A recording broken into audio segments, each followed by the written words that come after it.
Hello students, welcome back to our YouTube channel HS Study Assam 07. আজি আমি এটা গুৰুত্বপূৰ্ণ বিষয় আলোচনা কৰিম।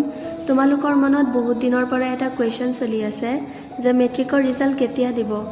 আজিৰ এই ভিডিঅ'ত আমি সেই বিষয়ে আলোচনা কৰিম। তো ভিডিঅ'টো তোমালোকে স্কিপ নকৰি লাষ্টলৈকে চাই থাকিবা। ভিডিঅ'টোত আমি সকলোখিনি কথা ডিসকাস কৰিম। ছাত্ৰ-ছাত্ৰীসকল, তোমালোকে বহুত দিনৰ পৰাই মেট্ৰিকৰ ৰিজাল্টৰ কাৰণে ৱেইট কৰি আছা।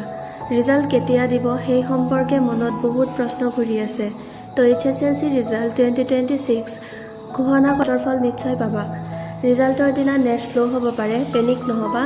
আজিলৈ ইমানেই। ভিডিঅ'টো ভাল লাগিলে লাইক কৰি ফ্ৰেণ্ডছক শ্বেয়াৰ কৰি দিবা আৰু এনেকুৱা ভিডিঅ' পাই থাকিবলৈ